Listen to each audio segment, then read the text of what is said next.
After getting a second chance at life, I tore up my college acceptance letter with my own hands. I also turned down the dramatic confessions of two friends. In my previous life, I chose Clara. But on our wedding day, she ran away for Richard, causing my grandma, who raised me, to die of anger. In my moment of despair, another friend held my hand and said, "You still have me. I'll never betray you." She helped me out of the darkness but was cold after our marriage. I thought maybe she regretted us not having kids. It wasn't until a car accident that I learned the truth. She neglected my dying body to save Richard, who only had minor injuries. I died on the spot, and as my soul wandered, I discovered the truth. My life was just a part of a love game for the three of them. They had long left their wills, giving everything to Richard. And we never had kids because they paid off a doctor to have me sterilized, to prove their loyalty to Richard.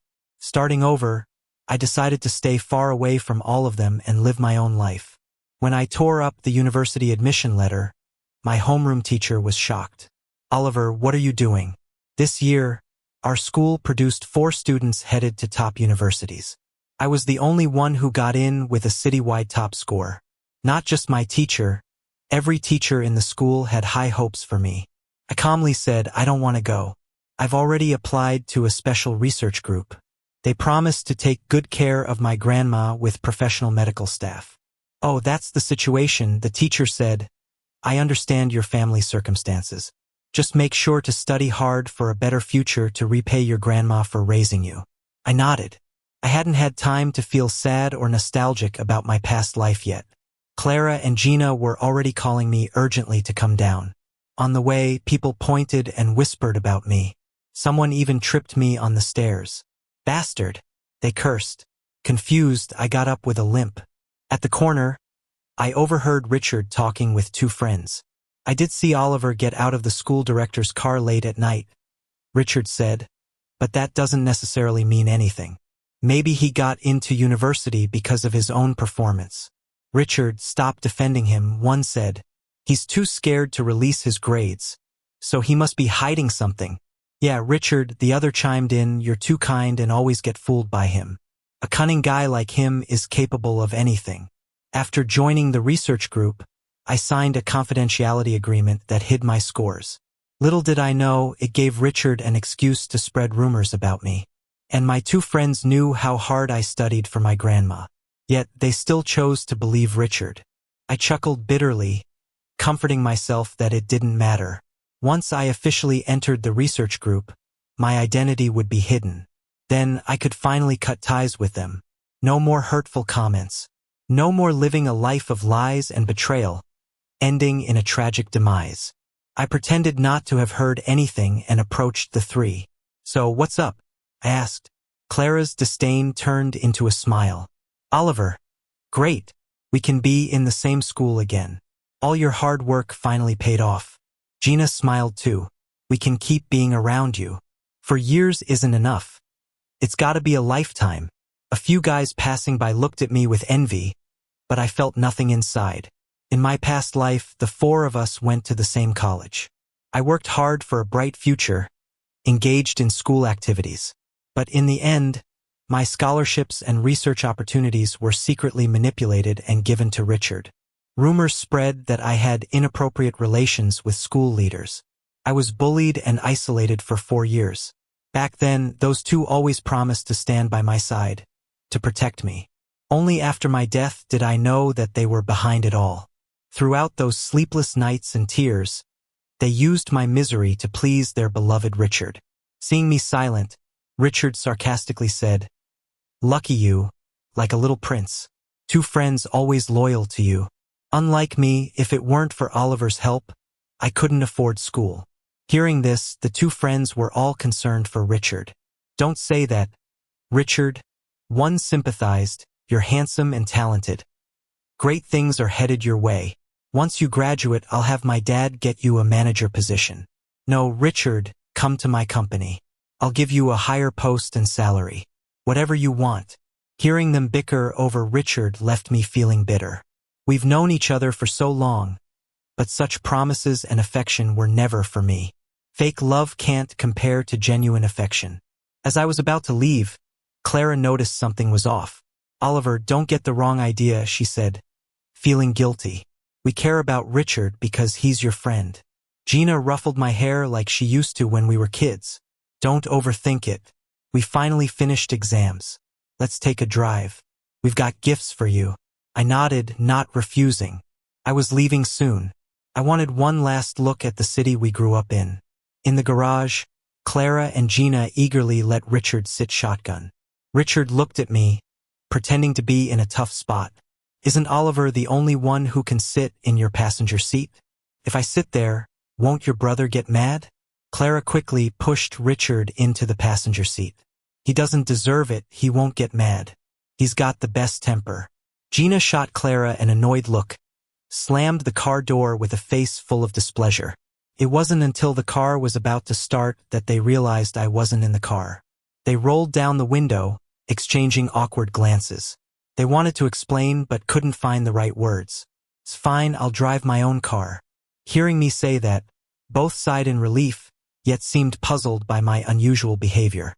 I rolled up my window, not wanting to listen to their false excuses. But as I drove, the scenery brought back a lot of unforgettable memories. The three of us grew up together. Both families wanted me as a son-in-law. Unfortunately, my parents passed away in an accident, leaving only my grandma and me in the vast G family. Just the two of us, supported a shaky household surrounded by dangers. So, I worked hard to take on my family's responsibilities early. Meanwhile, Richard came from a poor background and was an outcast at school. When I found out he was also an orphan, I felt sorry for him and became friends with him, even supporting his education financially. Encouraged him to tough things out with me, but he took my kindness for pity. He envied what I had, and manipulated my two friends, and together they ruined my life. By the time I arrived, they were feeling uneasy about what happened earlier. They busily came over, opening doors and grabbing my bag. "Oliver, check this place out, it's the park we used to hang out at as kids. We bought it, and now it's our own secret base." Gina nodded. "I've planted your favorite yellow roses here. By next year, this place will be a sea of beautiful roses. The four of us can cruise here watching the stars." Their faces were bright, full of dreams for the future.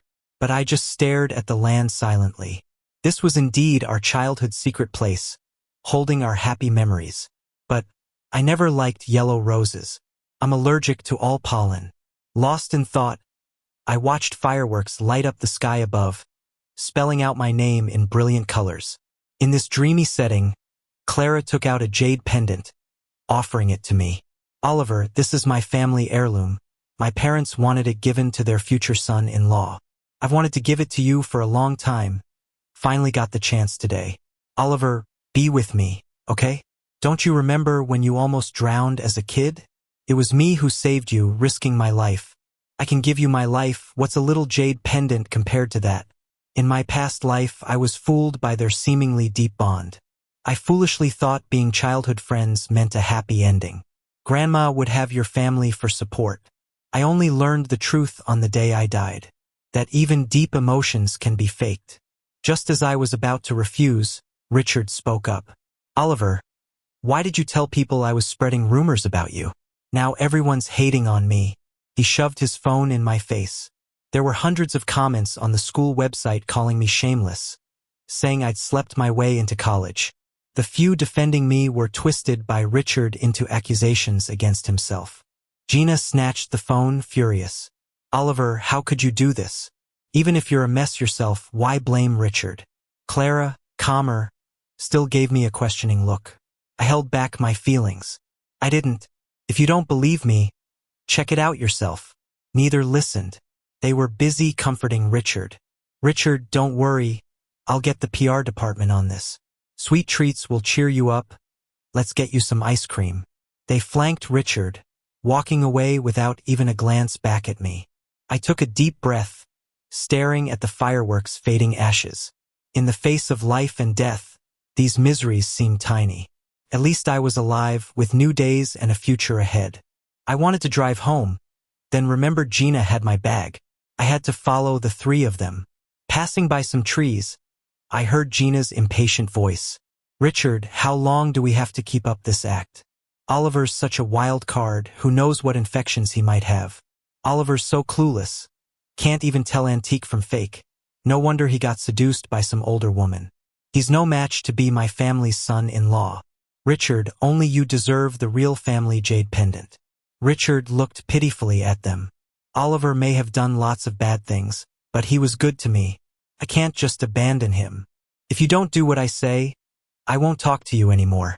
Hearing that, these two high and mighty people panicked, immediately apologizing to Richard, practically trampling over me to put him on a pedestal. A friendship nurtured over 10 years couldn't compare to a few words from Richard. Holding back tears, I turned away.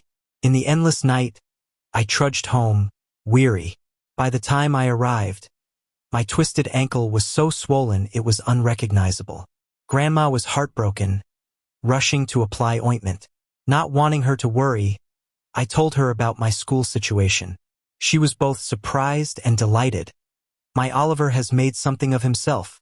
Grandma's old now, you're the only one left to carry on our family. I nodded with tears in my eyes. After all these years, there's finally some good news in the family. Grandma's definitely going to throw a big party to celebrate. Her smiling face was exactly how I remember from my last life, when she sent me off to get married.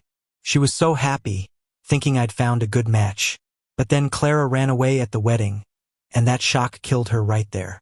Now that I have another chance, I won't let history repeat itself. Grandma's getting old, so I took care of all the party details. When two friends heard the news, they came by to help and even brought my favorite childhood strawberry cake to apologize. Oliver, you've not replied for days. Are you still mad about what happened? We didn't blame you on purpose. We just didn't want you to go down the wrong path. Reputation is important for people like us. I didn't forgive them, but I let them stay and help. In my past life, they owed me too much. Grudges aren't easily forgotten. In this life, I just want to never see them again. After Mom and Dad passed, our family fell apart. But now, I'm proving to everyone that my family has a future and won't be pushed around anymore. That's why Grandma's taking this party so seriously. On the day of the party, the room was filled with the city's elite. Richard strolled in, wearing a custom suit, trailing behind my two friends. He looked around the luxurious hall with jealousy. Oliver's lucky, but despite your fancy background and good grades, I can still make your life miserable. Just then, the screen displayed my photos one after another. They were all of me naked in bed with different women. Isn't that Oliver? Wow, he's playing around. Kids without parental guidance just don't turn out well. No wonder they said he slept his way through college. Looks like it's true. His family's done for, letting their son turn into a gigolo. I went through this kind of mockery twice in my past life. Once at my wedding, Clara ran off for Richard, causing Grandma's death. And once more at my funeral. Before my body was even buried, Gina was proposing to Richard right there, making my life one big joke. Remembering the past, I looked at Grandma quickly. She was breathing heavily, her eyes red while staring at the photos. My Oliver wouldn't do such things. Seeing her like that, my heart sank.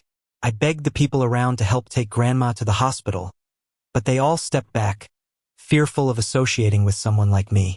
In the end, my two friends stepped forward through the crowd.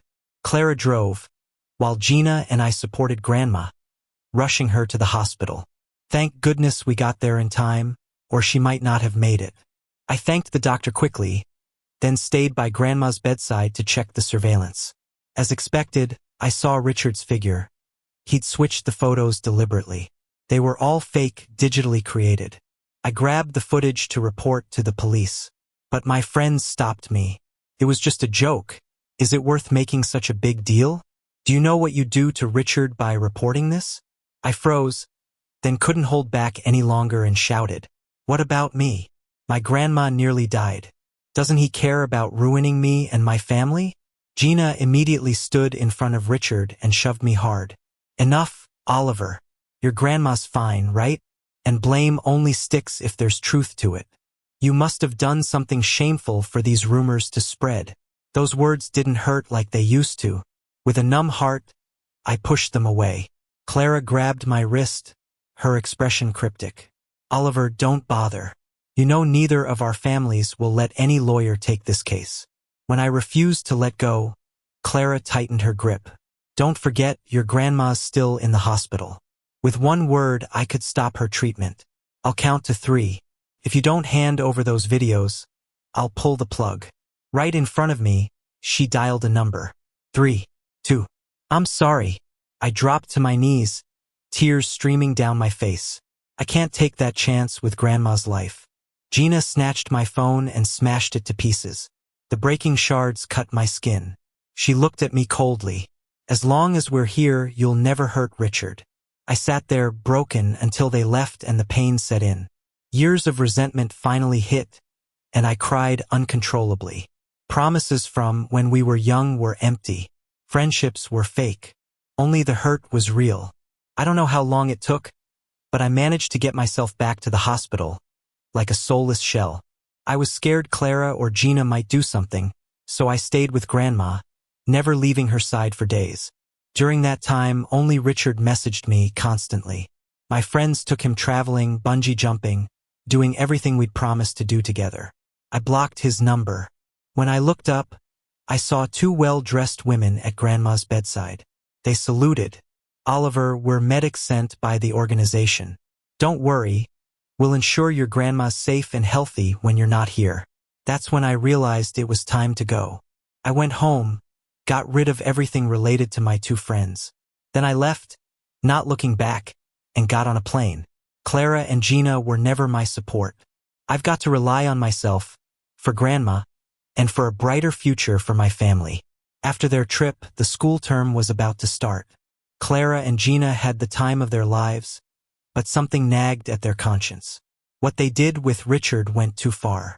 Oliver was already struggling, so young and already lost his parents. Now he's just got an old, frail grandma. He got led astray, but you can't entirely blame him. After all, they were friends, grew up together, had a bond. Whatever Oliver did, as his sister, it's on us to give him more guidance. With that in mind, they bought a ton of gifts for Oliver on their way home. When they got home, they took all sorts of supplements to visit his grandma at the hospital. But they got turned away. The old ladies got a special status, and they didn't want random people disturbing her rest. Being called random people hurt Clara and Gina. They grew up with Oliver. They were like family, even if they weren't by blood. How could they accept being dismissed like that? Gina was ready to throw a punch. Clara frowned slightly and stopped her. As an heir, she quickly realized the person in front of them was no ordinary person. Where's Oliver? Let him come and tell us if we're really outsiders, Clara demanded. But the person just coldly replied, no comment. They were shown the door, feeling defeated. Gina cursed in frustration, saying Oliver's attitude's just getting worse, wondering where he picked up this bad behavior. We spoiled him too much. Now look at him. Let's go check his old place, Clara suggested, feeling uneasy. It was like a piece of her heart was suddenly missing and it felt unsettling. They drove to the old house. The place was pitch black, not a soul around.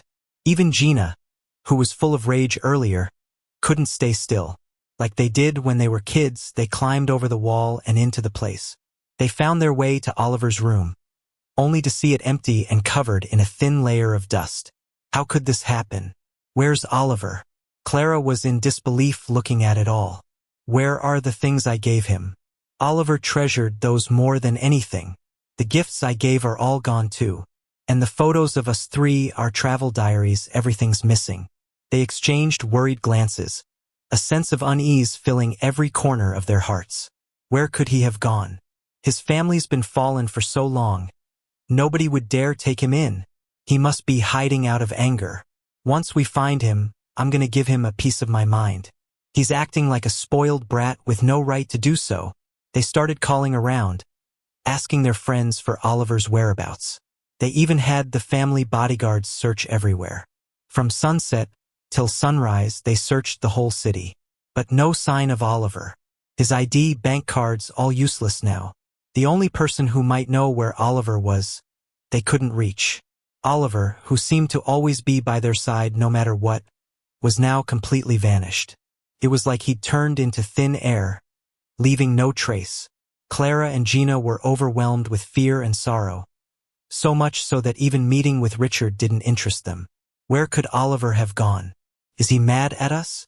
Will he ever forgive us? The room was silent, with no response. The bright, smart little boy, never to be seen again. After the plane ride, it took a long car trip to finally reach the destination. My teacher was really welcoming when I arrived. Finally, you're here. When we heard you were considering other places, we were heartbroken. Can't let such a talent slip by. Thank you, teacher. I'll study hard, won't let you down, I said, bowing. From your records, you've had an interest in this field from a young age. Why even consider other schools? Caught off guard, I didn't know how to respond at first. That was Clara and Gina's dream. The three of us grew up together, from our first words to being all grown up, hardly spending a day apart. We made a promise we'd all attend the same university, never to be separated. But then Richard came along and took my place. Clara and Gina used their family connections to get in through special admissions. They invested who knows how much to make sure Richard got in too. I never thought they'd throw me under the bus, spreading rumors that I used my looks to secure my spot. Thinking back on that, I gave a bitter smile. Young and naive, I trusted the wrong people and made wrong choices. Now, given a second chance, I'm determined not to repeat those mistakes. Heaven's given me another shot, and I will make the most of it and live up to my potential. My teacher, pleased, patted my back. Good, that's the spirit. At first, I was worried if a young master like you could handle the tough life here. But seeing your resolve, I'm confident.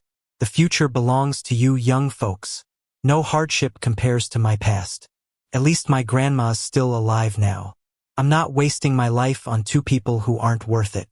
With that, I threw myself into my studies, ignoring everything else. One day, just leaving the lab, I ran into Clara and Gina. I rubbed my eyes, thinking the late nights were messing with my vision. But there they were, calling my name clear as day. My mentor quietly warned me, Oliver, be careful with these two. I heard they invested $20 million just to be shown around the lab. Gina, unhappy with the mentor's presence, pulled me aside. Can't keep yourself out of trouble. Huh? Flirting around wherever you go. If you're so desperate to get hitched, you might as well come to me. My mentor wanted to defend me, but knowing Gina's temper all too well, I signaled her to leave, not wanting her to get involved. Clara still kept a bit of composure. She looked at me with a complicated expression. Oliver, why did you leave without a word? Why change your plans all of a sudden? Why throw away the things we gave you? Why leave us? A barrage of questions made my head hurt. I rubbed my temples, my tone was harsh. Clara, what right do you have to question me? What are you to me? I am. Her hand hung in mid-air, unsure of how to answer. In this life, I never accepted her confession, never loved her intensely. In my heart, she was nothing. As for the little bit of friendship, it was worn out by repeated hurt. The usually defiant Gina put aside her pride. She lowered her head slightly. Oliver, what we did last time was wrong, but there was no need to be so heartless. Do you know how long we've been looking for you? They told me that after I left, they were almost driven mad with worry. In the end, they had no choice but to kneel in front of my grandma, pressing her for my whereabouts. Grandma, who was kind and had watched them grow up like her own granddaughters, couldn't bear to see them like that. She told them of my choice. This time, I didn't choose either of them. Instead, I chose a whole new life. So they tracked me here, using all their resources, trying everything, spending millions just for one more meeting with me. But inside, I felt nothing. I took out my phone and played the recording from the day they confessed to Richard. Then, with a blank face, I looked at the two of them. Stop pretending, the game is over. If you like Richard, go after him. Don't use my life to fulfill your grand idea of love. I have my own life to live, and I hope you won't bother me again. Hearing this, the once dominant duo went pale. They were speechless for ages. Only the recording on my phone played over and over again. Gina moved to snatch my phone, but I stepped back, coldly watching her. This is a research center, there are security people here. Don't think you can smash my phone to destroy evidence, and don't think you can use my grandma to threaten me. Mentioning my grandma brought a sharp pain to my heart. Grandma treated them so well. Over the years, she cared for them like her own granddaughters. Summer fruit teas, winter woolen scarves. Since childhood, all gifts were prepared in threes. But as for them, they threatened me with grandma's life when I was most vulnerable and in need of help. I can't forgive and I won't. There was a flicker of pain on Clara's solemn face. Oliver, it's not what you think. That day I just wanted to scare you a bit. Grandma is our family too. Why would I harm her? Yeah, Oliver, remember, we were the ones who helped get Grandma to the hospital. Gina looked anxious, but glanced around and didn't dare approach. I sneered. I considered that fact, and that's why I didn't want to hold it against you, but my patience ends here. Clara, Gina, I'm not that orphan you bullied anymore. I won't let anyone hurt me or my grandma again. I have a long road ahead. No time or energy to waste on people who don't matter. They tried to say more, but the research center's security stepped in. Sorry, ma'am, this interview time is up. Please leave, don't disturb our work. Reluctantly, they had to leave. After walking a bit, Clara turned to glance back at me. Oliver, we grew up together. I don't believe your heart can be so cold that you wouldn't even consider past friendships. We did wrong, but we'll show our sincerity. Our feelings for you haven't wavered. Gina nodded emphatically. One day you'll forgive us. Hearing these words now just made me laugh. In past and present lives, their words were always the same. They used our childhood bonds to manipulate me, tricked me into marrying them, fooled me into an empty life, wasting my years away. I don't understand, I grew up with them. Why didn't they trust me, but hurt me over someone new like Richard? I also don't understand, if they loved Richard, why are they trying to act like they love me now? I don't know if what they're saying is sincere, or if it's just another part of their plan with Richard. But I know this, I won't have anything to do with them in the future. I don't want to see them again. But I underestimated their persistence. In the following days, the food at the research center improved significantly. All the meals were my favorites. Every noon, a strawberry cake was delivered right on time. Everyone, from leaders to cleaning staff, got a piece. The senior colleague couldn't help but sigh. Oliver, are those two trying to win you over? They're really generous. Envy them? What's there to envy in choosing this path? Who cares about material gifts? Exactly. I'm no longer that boy who could be swayed by a cake or a sweet word. Now I have a bright and promising future. A beautiful life. Clara and Gina are just insignificant in the long span of my life. But the less I cared, the more effort they put in. A stream of gifts came in, making it unbearable for me. In the end, it was my mentor who stepped in to put an end to the farce. I enjoyed a period of calm, but when it was time to go home for vacation, encountering them couldn't be avoided. This time when we parted, both of them looked more worn out than before. One was a high and mighty heir, the other a rebellious rich girl. Now they both appeared haggard, nothing like their former spirited selves. I was helping Grandma walk and get some sun in the yard. Just then, they came to me with a teary-eyed Richard in tow. Oliver, we have something to tell you, they said. I knew you didn't want to see us, but this is the last time. If we don't get this off our chests, we won't rest easy. I didn't want to deal with them, but Grandma patted my hand. Go ahead. Some things can't be avoided. Whatever the outcome, it has to end. With a sigh, I led the three of them into the living room. As soon as Clara and Gina entered, they kneeled down. Their faces were full of sorrow, like they were engulfed in endless pain. Oliver, the night after you left, we both had the same dream. In the dream, we each did something bad to you. The dream felt so real as if it had actually happened. We suddenly understood why you left and why you're so cold to us. I didn't respond. The two of them in front of me were already in tears. Meanwhile, Richard rushed towards me, sobbing loudly. Oliver, please help me out here, will ya? I didn't mean to mess up your relationship. I haven't done anything wrong.